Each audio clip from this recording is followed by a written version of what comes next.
CEC UGC consortium for educational communication university grant commission के माध्यम से मैं सत्यम तिवारी आप सभी का हार्दिक स्वागत करता हूं। एक चर्चा हम लेकर आपके समक्ष प्रस्तुत होते आ रहे हैं। चर्चा का जो नाम है वो है यौगिक सूक्ष्म व्यायाम।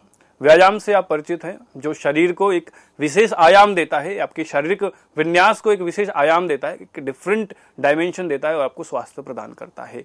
मलखम के व्यायाम हैं, एक्सरसाइजेज डिफरेंट तैराकी के अलग व्यायाम हैं, जो नर्तकों के डांसर्स के अलग व्यायाम हैं। तो योग के पद्धतियों में जो व्यायाम हैं उनको हम यौगिक व्यायाम कहेंगे, है ना। आसन भी होते हैं, प्राणायाम भी होते हैं, मुद्राबंध, धारणा, ध्यान, समाधि, यम नियम, बहुत सारे अभ्यास हैं योग में। उसी प्रकार से योग में व्यायाम भी हैं, ये भी आपको जानना चाहिए। थोड़ा सा नया एक विषय हो जाता है। तो ऐसे व्यायाम जो योग के हैं उनको हम कहेंगे यौगिक व्यायाम, और ऐसे व्यायाम जो योग के भी हैं और सूक्ष्म भी हैं तो उनको हम कहेंगे यौगिक सूक्ष्म व्यायाम। यौगिक स्थूल व्यायाम भी होते हैं, इनकी चर्चा हम श्रृंखला में आगे करेंगे, अगले सेशंस में करेंगे। तो योग के ऐसे व्यायाम जो सूक्ष्म व्यायाम हैं उनको हम यौगिक सूक्ष्म व्यायाम कहेंगे। यह प्राप्त कहाँ से होता है? तो स्वामी धीरेन्द्र ब्रह्मचारी और उनके जो गुरु हैं स्वामी कार्तिकेय जी महाराज, उनकी पुस्तक यौगिक सूक्ष्म व्यायाम से ये सारी पद्धतियां प्राप्त होती है। कितनी संख्या है? तो 48 संख्या है। कौन सा अभ्यास हम कर रहे हैं? तो उदर शक्ति विकासक का अभ्यास कर रहे हैं। कितना संख्या है? तो 10 नंबर्स हैं, 10 नंबर्स कंक्लूड किए जाते हैं। उसी कड़ी में हमने 5 उदर शक्ति विकासक के अभ्यास कर लिए हैं, पहले ही सीख लिए हैं। उनकी क्रियाविधि, उनका नामकरण, उसकी फिलॉसफी, उसकी साइंस, उसकी टेक्नोलॉजी, उसकी पूरी की पूरी श्रृंखला हमने, सावधानियां, मेडिकल कंडीशंस सब हमने देखने का प्रयास किया है। उसमें कितने कितने मॉडिफिकेशंस हो सकते हैं, उसमें कितने कितने एडजस्टमेंट्स हो सकते हैं, उसमें क्या क्या कॉशन होता है, लिमिटेशंस क्या है, सब हम धीरे धीरे देखने का प्रयास कर रहे हैं। इसी कड़ी में जो अगला अभ्यास है, वैसे तो सूक्ष्म व्यायाम के अभ्यासों की श्रृंखला में 29 नंबर का अभ्यास है, लेकिन उदर शक्ति विकासक के अभ्यास क्रम में इसकी जो संख्या आती है वो 6 नंबर का है, 6 नंबर है। तो उदर शक्ति विकासक की जो 6ठी क्रिया है उसको आज हम करने का, देखने का, सीखने का प्रयास करते हैं। स्थिति जो होगी वो समस्थिति से शुरू होगी, लेकिन समस्थिति आपको अगले क्रम में छोड़ना पड़ेगा। कमर से, जो आपका लोअर बैक है ना, कमर आप देखेंगे, बैक तो अपर बैक भी होता है, लोअर बैक भी होता है। तो लोअर बैक से ना, अपने लोअर स्पाइन से LBA आपकी जो लंबर एरिया है वहां से आगे झुकना है। अब कितना आगे झुकना है? आप तो आगे बहुत झुक सकते नहीं, आगे थोड़ा सा झुकना है, लगभग 60 अंशों तक झुकना है। अब ये अंश कहाँ से गिने जा सकते हैं? यदि आप अपने लंबवत गिनेंगे तो 30 अंश ही होगा, यदि आप 90 डिग्री से गिनेंगे तो इस प्रकार से 60 अंश होता है। तो कमर से आगे थोड़ा सा झुकना है, लगभग 90 नहीं झुकना है, पूरा का पूरा 90 नहीं कर देना है, थोड़ा सा आगे झुकना है ना। और दोनों हाथों को, कमर को इस प्रकार से पकड़ना है कि उंगलियां पीछे की ओर हों। अब जब उंगलियां पीछे की ओर होंगी तो हाथ के जो अंगूठे हैं वो आगे की ओर हो जाएंगे। तो अपने कमर को अच्छे से पकड़ लेना है ना, शरीर में एक स्थिरता आ जाएगी। तो लगभग 60 अंश के कोण पर आगे झुके, दोनों पैरों को तो आपको मिलाकर ही रखना है। चक्कर इत्यादि आता है या हाइपरटेंशन है, सर भारीपन रहता है, सिर में दर्द है, कोई ऑपरेशन है, एक वाइनल हर्निया हुआ है, या कोई भी मेडिकल कंडीशन है, स्ट्रेस बहुत ज़्यादा है, या बहुत ज़्यादा डिप्रेशन, एंग्जाइटी रहता है, तो अभ्यास चिकित्सकीय निर्देश में करें, इसका ध्यान आपको रखना चाहिए। स्वस्थ व्यक्ति हैं, अपने स्वास्थ्य का संवर्धन करना चाह रहे हैं, स्वास्थ्य के नए आयाम खोलना चाह रहे हैं, फिटनेस पाना चाह रहे हैं, मानसिक शारीरिक रूप से स्वस्थ होना चाह रहे हैं, तो आपके लिए ये अभ्यास है। आप यहाँ सर देख कर भी अभ्यास को सीख सकते हैं, लेकिन मेडिकल कंडीशन में आपको हर बार बताया जाता रहेगा कि कोई भी गलत अभ्यास करके अपने स्वास्थ्य पर विपरीत प्रतिकूल प्रभाव नहीं ही उत्पन्न करना है। तो कमर को आगे इस प्रकार से झुकाएं, लगभग 60 अंश का कोण बने, और हाथ को अपने कमर पर इस प्रकार से पकड़ें कि आपके अंगूठे जो हैं वो कमर के आगे की ओर रहें और उंगलियां पीछे की ओर। तो अपने कमर को इस प्रकार से पकड़ना है और पीछे से कोहनियों को जितना हो सके पास में लाकर रखने का प्रयास करना।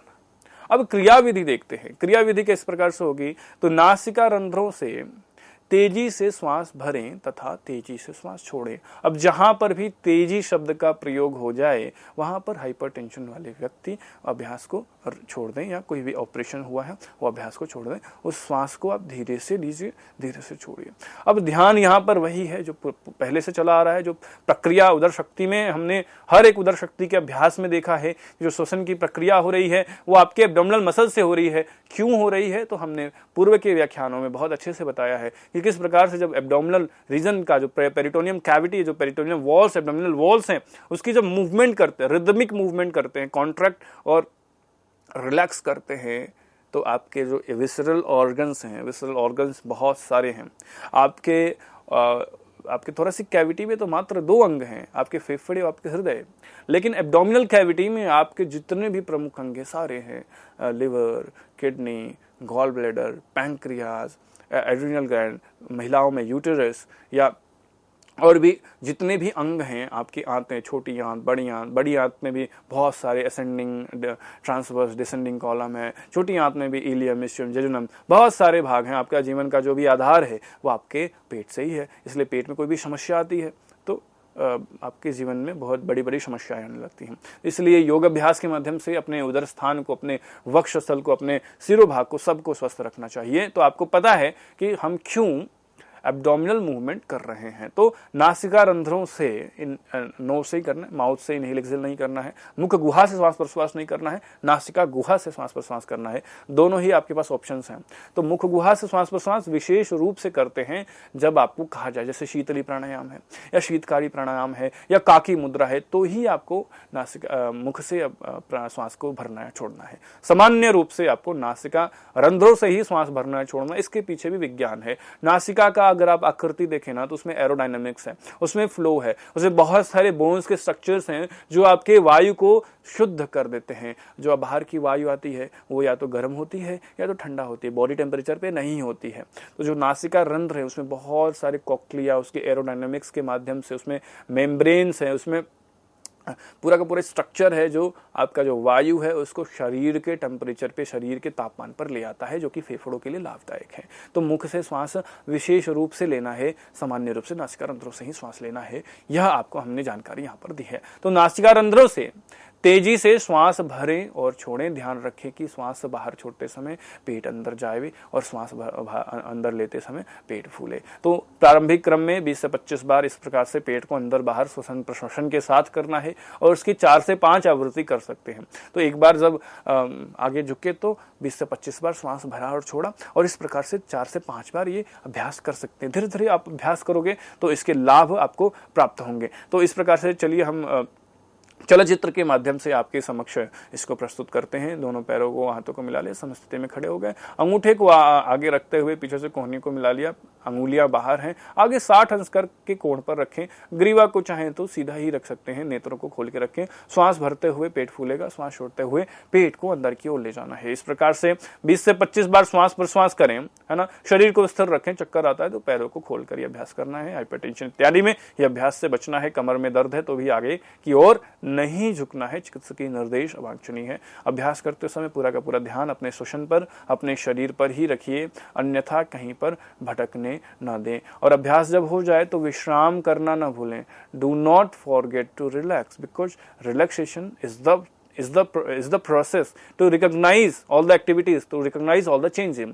जो रिलैक्सेशन है, जो विश्रांति है, वही वह अवस्था है जब जितने भी अपने जो भी प्रयोग किया है, जो भी आप प्रयोग करते हैं तो कुछ ना कुछ उसका चेंज आता है ना। कार्य है तो कारण है, कोई ना कोई आपने इंटरवेंशन दिया है। शरीर सामान्य रूप से खड़ा है, आपने उसको आगे झुकाया, आपने उस पर बल दिया, श्वसन प्रश्वसन की प्रक्रिया एक विशेष रूप से की, 20 से 25 बार श्वास किया, तो आपने शरीर पर कोई कार्य किया ना। कार्य किया तो कोई कारण होगा, तो उस कारण को भी समझना है। बस अभ्यास में नहीं लगे रहना है, उसको रिकॉग्नाइज भी करना, उसको समझना भी है। तो विश्राम अवश्य करें, हर अभ्यास के बाद विश्राम अवश्य करें। तो उदर शक्ति विकासक की जो छठी क्रिया थी उसमें हमने देखा कमर से आगे 60 अंश के कोण पर, छठी से आप याद कर सकते हैं, छठी से 6 नंबर से 60 डिग्री आगे झुक के एब्डोमिनल रीजन से इनहेल किया, एक्सहेल किया, और वापस से 20 से 25 बार श्वास भर के और छोड़ के वापस से समस्थिति में आ गए। पैरों हाथों में दूरी बनाई है, आंखों को बंद करके आप रिलैक्स करें, शरीर को स्थिर होने दे, शिथिल होने दे, और ब्रीदिंग को और हार्ट रेट को, एचआर को और पल्स रेट को, दोनों को, हार्ट रेट को और जो ब्लड प्रेशर है उसको स्थिर हो जाने दे, स्थित हो जाने दे। जब ये स्थिर हो जाए, आपके वाइटल्स नॉर्मल हो जाए, फिर अगले अभ्यास के लिए जाएं। इस प्रकार से आप देखेंगे आपके शरीर में स्टेमिना आने लगेगी, है ना। आप जल्दी नहीं थकेंगे। तो आपने इस प्रकार से उदर शक्ति विकासक का जो छठा अभ्यास था उसको आपने यहाँ पर देखा है। आइए इसी कड़ी को आगे बढ़ाते हैं। 30 नंबर के अभ्यास तक हम पहुंच चुके हैं। 48 संख्या है जिसमें 30वां अभ्यास आज हम कर रहे हैं। उदर शक्ति विकासक की 7वीं क्रिया है। उदर शक्ति विकासक की 7th नंबर की क्रिया है। इसमें बेंडिंग और आगे बढ़ने वाली है। तो शुरुआत समस्या से करना, फिर कमर से लगभग 90 अंश की कोण तक आगे की ओर झुकना, 90 अंश की कोण तक आगे की ओर झुकना है। और दोनों हाथों को कमर पर इस प्रकार से रखना है कि चारों उंगलियां पीछे की ओर हो जाएं और अंगूठा आगे की ओर हो जाए। इस प्रकार से रखने से ना विशेष प्रकार से आपका क्या होगा, जो कोहनियां हैं वो आपस में पास में आ जाएंगी और आपका शरीर स्थिर होने लगेगा, स्टेबल होने लगेगा। आप चाहें तो उंगलियों को भी बाहर रख के और अंगूठे को भी पीठ की ओर रख के, बैक साइड में रख के, डोर्सल साइड में रख के कर सकते हैं अभ्यास, लेकिन उतनी स्टेबिलिटी नहीं आएगी। लेकिन आपको अगर अंगूठे की स्थिति से कोई समस्या है तो आप स्विच ऑन भी कर सकते हैं। जो सामान्य रूप से जो प्रक्रिया है वही आपको हम यहाँ पर सिखा रहे हैं। तो समस्थिति में खड़ा हुए और 90 अंश के कोण तक आगे झुके, ये शारीरिक स्थिति बना लिया। आप क्रिया विधि में क्या है, क्रिया विधि में तेजी के साथ नासिका रंध्रों से श्वास भरना है और छोड़ना है। ध्यान रखना है श्वास बाहर छोड़ते समय पेट अंदर जावे एवं श्वास अंदर भरते समय पेट फूले। प्रारंभिक क्रम 20 से 25 बार करें और 4 से 5 बार इस प्रक्रिया को बार बार करिए। और ये खाली पेट करना है, ये आपको ध्यान रखना है। खाना खाने के 4 से 5 घंटे के बाद ही अभ्यास करना है। और जब ये अभ्यास आप जिन दिनों करें उन दिनों ज़्यादा मसाला, मिर्च ये सब ना खाएं, क्योंकि ये आपके एब्डोमिनल रीजन के लिए अच्छा नहीं है, आपके टेस्ट के लिए भी अच्छा नहीं है, आपके टेस्ट को भी, सेंस ऑफ टेस्ट को भी ब्लंट करता है ना। तो कभी कभार ठीक है, लेकिन जीवनचर्या में, आपके लाइफस्टाइल में बहुत सॉल्टी, एक्सेस सॉल्ट या एक्सेस कोई भी मटेरियल, कोई भी फूड सब्सटेंस नहीं रखना है। और विशेष रूप से जब आप उदर शक्ति विकासक के अभ्यास करते हैं तो आपकी निद्रा अच्छी होनी चाहिए, आपका आहार विहार अच्छा होना चाहिए। और सुबह जब आप एम्प्टी बॉवेल हों, जब आप मल मूत्र का त्याग करके निवृत्त हो जाएं, जब फ्रेश हो जाएं, एम्प्टी बॉवेल, एम्प्टी यूरिन जब हो जाएं, उसके बाद ये अभ्यास करें। क्योंकि आपका अगर मल है तो वो समस्या आपको उत्पन्न कर सकता है ना। आपने खाना खा लिया है तो आपकी आंतों में, आपके स्टमक में प्रॉब्लम्स क्रिएट हो सकती हैं और आपको उतना बेनिफिट भी नहीं होगा। आपको ब्लोटिंग हो सकती है, डकार आ सकता है, लूज मोशंस भी हो सकते हैं। और प्रेग्नेंट जो फीमेल्स हैं वो भी ये अभ्यास को नहीं करेंगे, क्योंकि सारा का सारा जो प्रेशर है वो आपके एब्डोमिनल रीजन्स में आ रहा है। इग्वाइनल हर्निया है या बैक पेन है तो भी ये आपको अभ्यास नहीं करना है, उदर शक्ति के विकासक के अभ्यास। या पीरियड्स की कोई जो समस्या है, कोई डिसमेनोरिया है, एमेनोरिया है, बहुत सारी प्रॉब्लम्स हो जाती हैं। तो मेडिकल कंडीशन, इसलिए बार बार कहा जाता है कि चिकित्सकीय निर्देश में ही आपको इसके अभ्यास करने हैं। युक्ताभ्यासेन योगेन सर्वरोग क्षयो भवेत। अगर सही अभ्यास करेंगे तो आपको सभी रोगों से फायदा ही मिलेगा। तो इस प्रकार से आपने देखा है कि श्वास छोड़ के अपने पेट को अंदर और बाहर फुलाना और पिचकाना है 90 अंश के कोण पर। तो आइए चलचित्र के माध्यम से इसकी जो क्रिया विधि है वो हम देखते हैं। किस प्रकार से हमने दोनों पैरों को मिला लिया है हाथ से। आपकी जो उंगलियां हैं पीछे हो गई हैं, अंगूठा आगे की ओर है और 90 अंश के कोण पर, पहले हमने 60 अंश के कोण पर ही हम झुके थे, अभी 90 अंश के कोण पर झुके हैं। प्रयास करेंगे कोहनियां मिले, बिल्कुल तो नहीं मिलेंगी, लेकिन उनको एक और रखने का प्रयास करना है। चाहे तो आप थोड़ा सा आगे की ओर झुक भी सकते हैं, आपको बैलेंस बनाकर रखना है, ये ध्यान आपको रखना है। और 20 से 25 बार एब्डोमिनल ब्रीदिंग करना है, फोर्सफुल, विगरस, है ना। तो हाइपरटेंशन वाले जो भी समस्या है वो आपको बार बार बताया जा रहा है और आपको ये सारी बातें याद रखनी चाहिए। जब अभ्यास हो जाए तो सामान्य स्थिति में आ जाएं और पैरों और हाथों में दूरी बना दें और नेत्रों को बंद कर लें और ऑब्जर्व करें जो परिवर्तन है आपके क्रेनियम कैविटी में। Observe the changes that are occurring inside your cranium cavity and also observe your abdominal cavity. अपने जो शिरो गुहा है, जो शिरो प्रदेश है और जो आपका उदर स्थान है, उदर गुहा है, उन दोनों के प्रति आपको सजग होना है। जितना ही आप बेंडिंग करते हैं ना, अब आप देखेंगे इसका क्या विज्ञान है।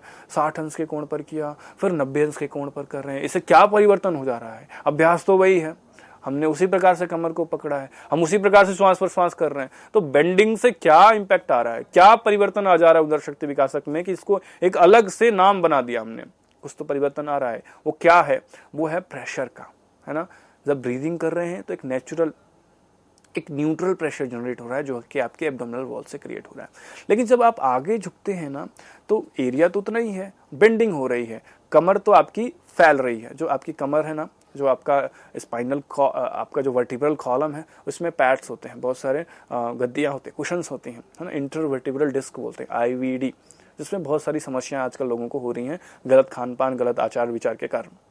तो जब आप आगे झुकते हैं तो आपका स्पाइनल रीजन इलोंगेट होता है, स्पाइन की फ्लेक्शन हो रही है ना, और जो आपका उदर स्थान है वह दब रहा है, उस पर दबाव बढ़ रहा है। तो जब 60 अंश आप झुके हैं तो दबाव कम है, और जब आप 90 अंश झुके हैं तो बहुत ज़्यादा दबाव है आपके एब्डोमेन पे। तो पहले 60 अंश का अभ्यास करें, पहले लोअर डोज का प्रैक्टिस करें, पहले लोअर डोज की जैसे मेडिसिन लेते हैं फिर हायर डोज की मेडिसिन लेते हैं, उसी प्रकार से पहले लोअर डोज की मेडिसिन है, पहले लोअर प्रेशर पे इनहेल एक्सहेल किया तो एब्डोमेन में स्क्वीजिंग इफेक्ट होती है, एब्डोमेन में स्टिमुलेशन और रिलैक्सेशन का इफेक्ट होता है। और जब हम 90 अंश के कोण पर वही अभ्यास कर रहे हैं तो दबाव जो है वो डबल हो गया, डबल से भी ज्यादा हो गया। तो 60 अंश और 90 अंश के जो इंटर एब्डोमिनल प्रेशर है, this is literally different, this is entirely different from the 60 degrees and 90 degrees. तो इस प्रकार से आप इसका मैकेनिक्स है, बायोमैकेनिक्स है, उसको आप समझ सकते हैं, उसको सीख सकते हैं।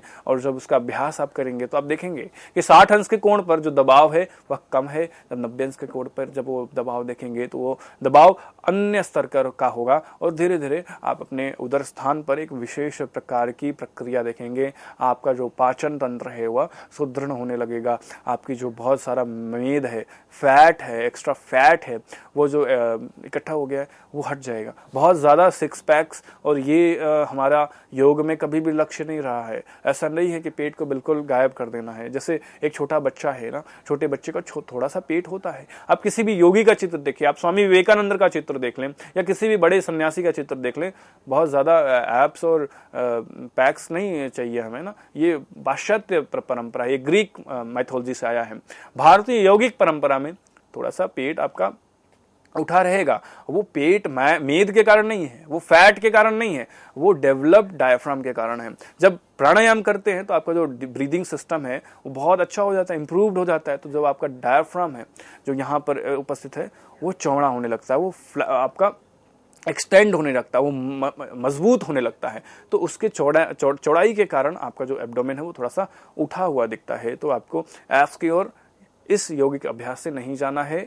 आपको जो एक्सेस फैट है, मेदश्लेष्माधिकः पूर्वः षट्कर्माणि समाचरेत्, तो शोधन क्रियाओं में भी भगवान शिव के पद्धति से आगे ये बढ़ा है। स्वामी स्वात्माराम जी लिखते हैं कि आपके शरीर में यदि फैट बहुत ज्यादा है या बहुत ज्यादा कफ है या वात है या पित्त है या कोई भी एक धातु इम्बैलेंस है तो आपको शोधन क्रियाओं के माध्यम से अपने शरीर को स्थिर कर लेना है। उसी प्रकार से यदि आपके शरीर में बहुत ज्यादा एडिपोज टिश्यू है या आपके बॉडी रेंज ऑफ मोशन आपका डिस्टर्ब्ड है, आप मूव ही नहीं कर पा रहे हैं, तो आप आसन किस प्रकार से करोगे? आपसे योगासन होंगे ही नहीं। यदि आप योगासन नहीं कर पाओगे तो प्राणायाम किस प्रकार से करोगे? और यदि आपने प्राणायाम नहीं किया तो आप धारणा ध्यान समाधि के बारे में तो सोचिए ही मत।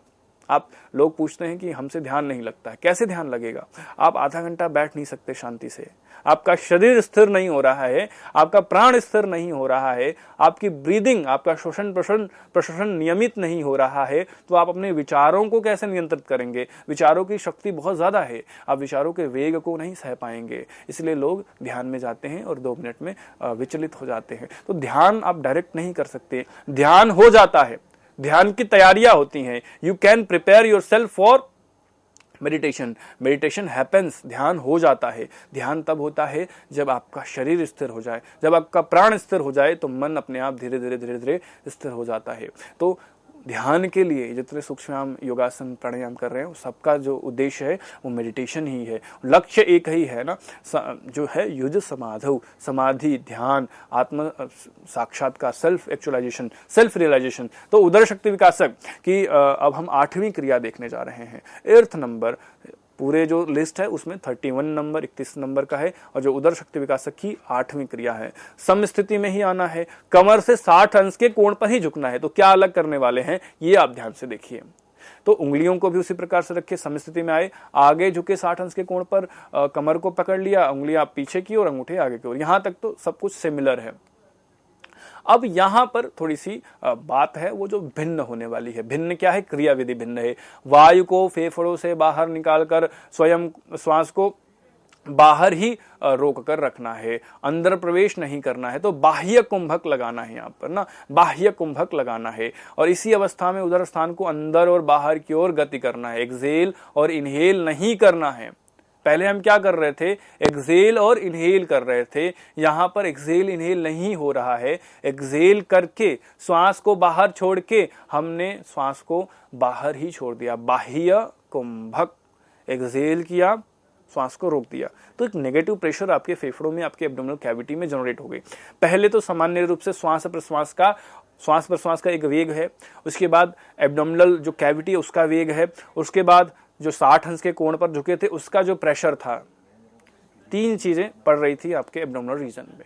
अभी क्या है? अभी एक एक्स्ट्रा नेगेटिव प्रेशर भी जनरेट हो रहा है, जो वायु वैक्यूम के माध्यम से, निर्वात के माध्यम से उत्पन्न कर रही है आपके उदर स्थान पर। तो ये जो अभ्यास है काफी एडवांस, काफी प्रगतिशील, काफी हाई लेवल का प्रैक्टिस है। तो वायु को फेफड़ों के बाहर निकालकर वहीं पर रोकना है, बाह्य कुंभक करना है और अपने पेट को अंदर और बाहर की ओर ले जाना है। श्वास नहीं गति होगा, बस पेट की मूवमेंट होने वाली है। श्वास बाहर रुका है, पेट की मूवमेंट है।